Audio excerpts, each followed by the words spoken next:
Hello, guys. Welcome to today's topic. Hope you'll enjoy it. And please don't forget to like and subscribe. Let's watch these clips together. It's interesting, guys. Happened too many times to my husband. For those of you that do not know, I am in an interracial marriage. My husband is black and I'm Korean. We also are homeowners. We purchased our home 7 years ago in a middle upper class suburban neighborhood with our hard-earned money. Recently there have been several incidents of what you would call racial profiling. First incident, my husband was going to get his mail one late afternoon on a weekend, and this old white man pulls up in our fucking driveway and starts screaming at my husband, accusing him of stealing his own fucking mail. This morning, for the second or third time this week, this older Asian lady was following my husband on his walk that he's been doing for the past I don't know how many years. What's even more sad about an already sad situation is my husband is explaining this incident and thinking of all the witnesses that he would need to keep in mind in case this lady wants to lie and accuse him of something. We gotta do better. My people, we have to do better. Good life in America and came to live a simple life in an African village in Kenya. She's now married to an African man and is blessed with children. Here is her story. My name is Carrie Joy Boyce Wanyoni. So I married Kusu here in Kenya. I'm from the United States of America. I came here 4 years ago in June 2018. And I came here to work with a ministry, the Last Call Ministries. It's an end times prophetic ministry here in Kenya. We're an international ministry, but we're registered here as God's Heart Ministries. And it's not really based in churches. We have churches, but our main ministry is to go out and spread the message about the rapture and the end times, to bring help to the local communities like this one. We mobilize people from the U.S. to try and help certain people out here who are really in need. But we also have people who have donated to us out in these areas and been a blessing to others. I met my husband about a week after I came to Kenya, and I knew right away that he was my husband. God told me that he was the one I was supposed to marry. And so I didn't move here for him, but he was a nice bonus. And I mean, have you ever considered, take it all the way back, an interracial marriage or relationship? No, that was not something that I considered. But having gone to a predominantly white school, there were a lot of the African American males that were dating white women, and not so many sisters dating white men at that particular time. Now, we're talking, though, I went to school in the early 70s, late 60s, early 70s. So life has changed dramatically now because 19% of the marriages in the United States are interracial marriages. And that can be not only black and white, but it's Hispanic and white, and it's Asian and white, and, it's all other kinds of races and relationships as well. I don't think it was something that was top of the mind, but I'm not sure that the opportunity was there in that same way.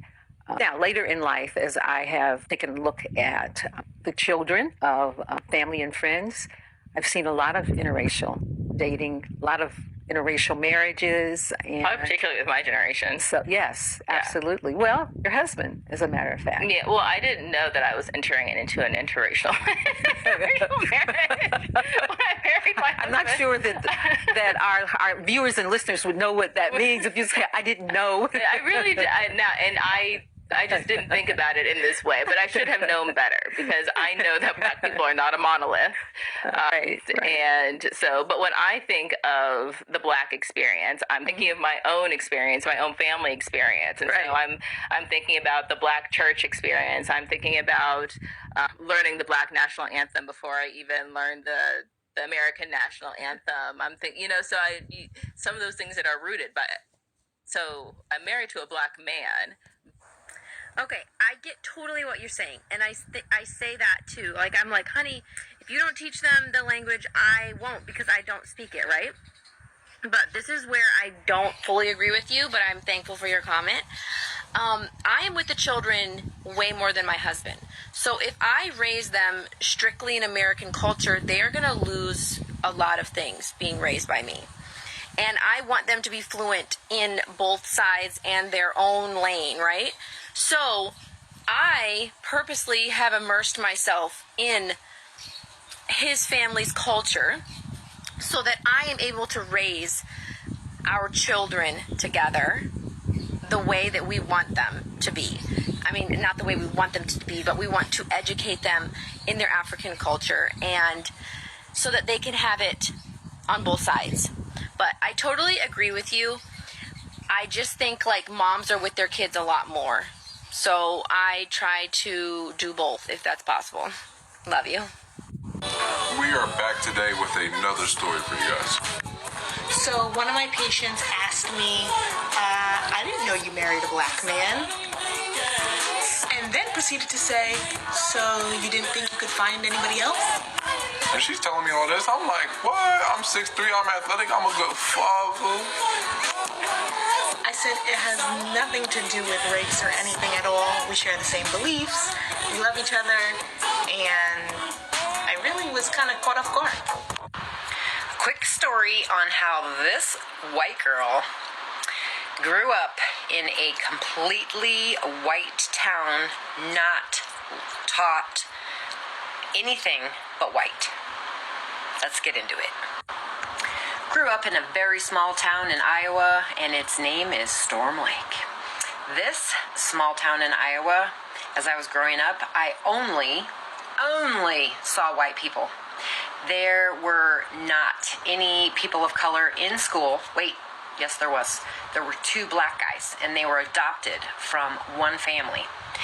I didn't believe that there was Mexicans, but we weren't taught Mexican, so we didn't know what that was, okay? So we didn't know. It was only white, and that's all we knew. Until a big hailstorm hit that town one day, and the next thing you knew, there were Mexicans coming to town. I was like, oh my gosh, there's a Mexican, how cool. We're finally seeing a different culture.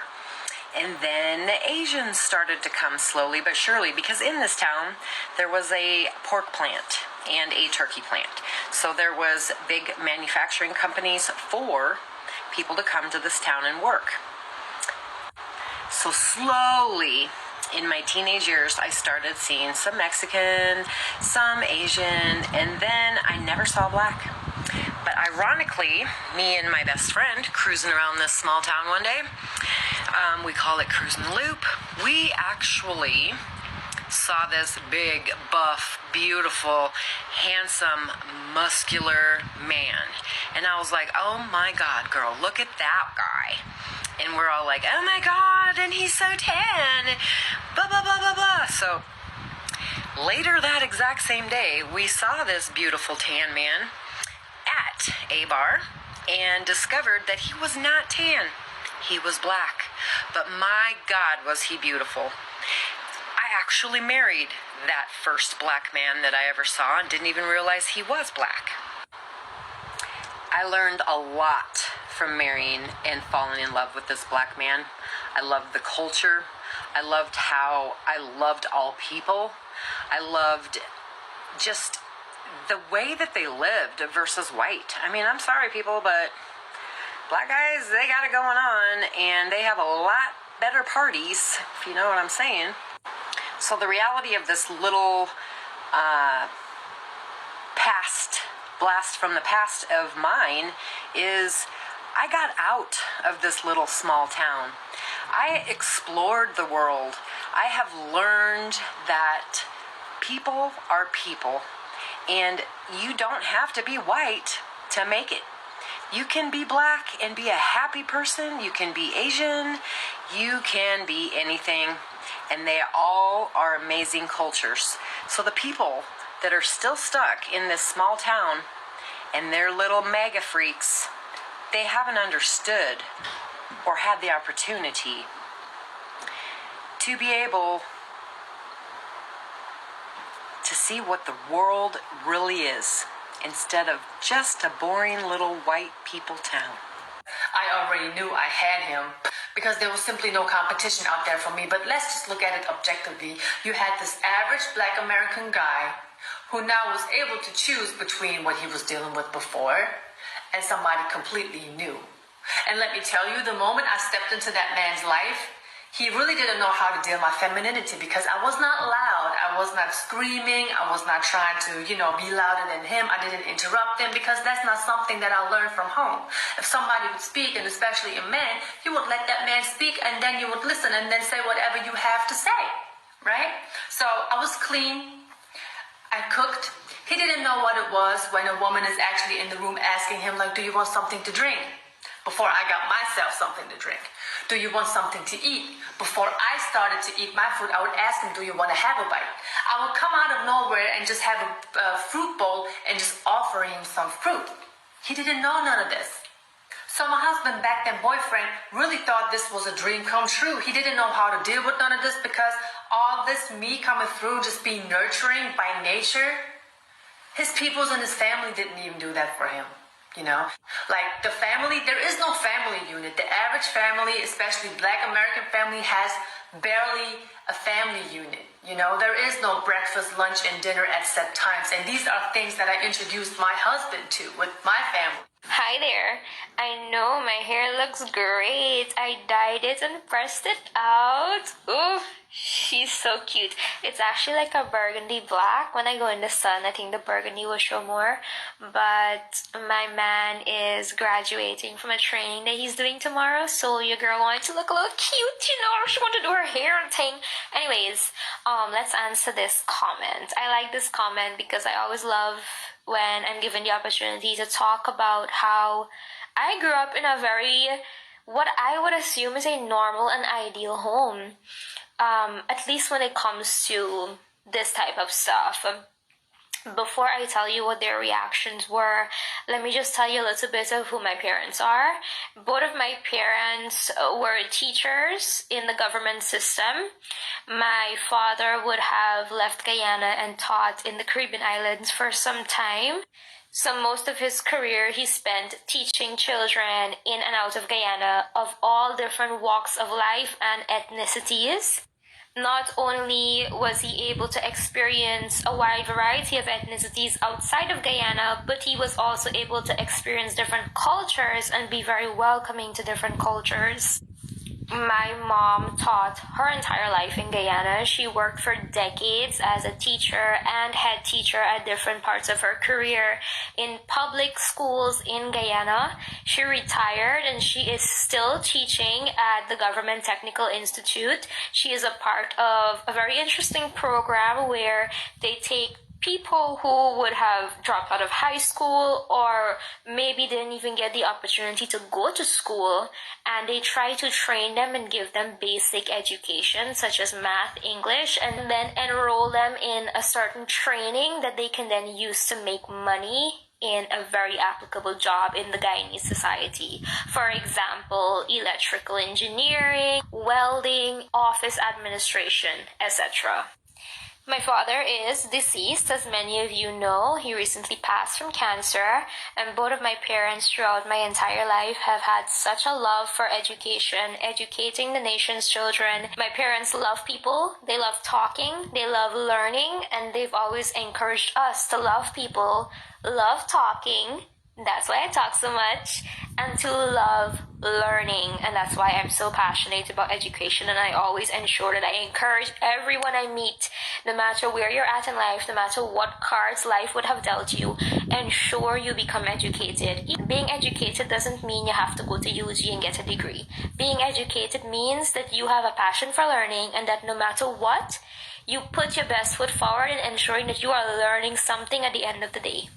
You could be a stay-at-home mom and still pick up a book and read, and that's you learning and chasing education. My parents' reaction is multifactorial and multi-timelined because I was 13 years old when I started basically dating this young man, which is wild. 13 is a wild age. I was very wild. And my father had one rule: no dating till you're 18. And here I am at 13, emailing my dad because he lived in St. Lucia at the time.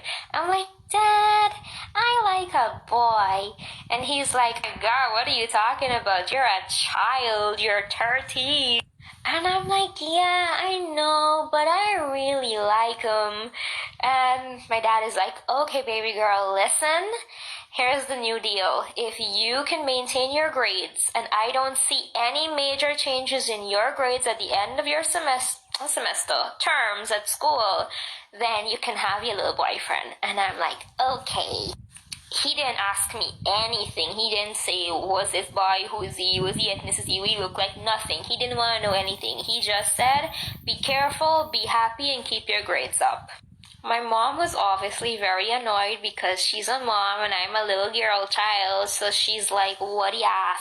What is going on? Why you got man? But eventually she just like chilled out and she's like, whatever, I don't see her doing anything wrong. She's not getting into trouble. Her grades is okay. You know, she's not getting away from home or getting away from school. Like, I wasn't bad. Like, I was a little nerdy child and literally all the time I spent with my little boyfriend was in school. So it's not like I was doing anything to get into trouble. They eventually found out that he was black through other people. Nosy ass Guyanese people who saw me maybe at Virginia Hoop walking with the by or whatever, and they gonna call up my family and be like, oh my god, we see that with a black man. I don't even know what race had to do with any of this, but since you brought it into it, I am a very beautiful white woman, and this is my very handsome, hardworking black man. And the only minority group that I am a part of is the women who support other women and don't bash other women group, because it seems like that is a minority right now.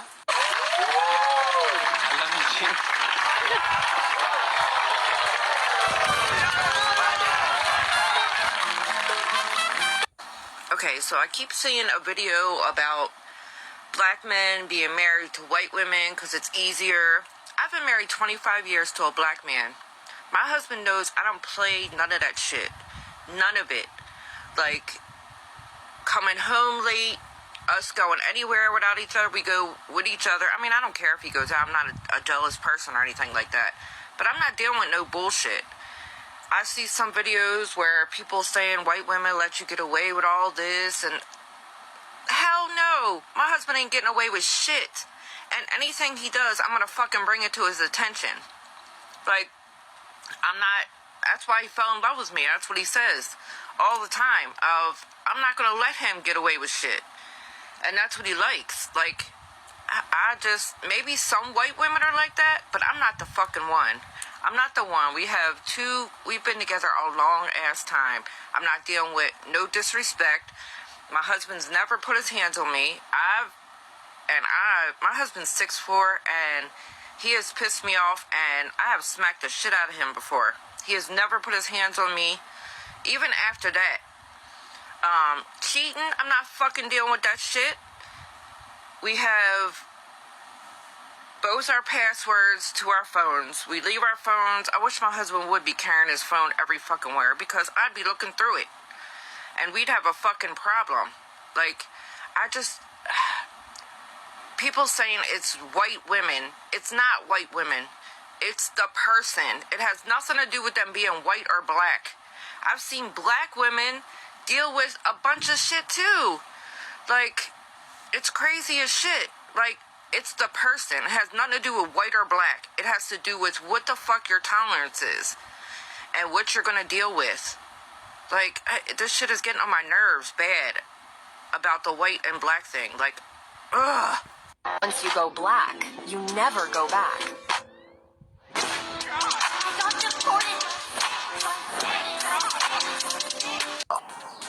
So, wanted to respond to Christy's comment here about dating black guys and it not just being the way that they look.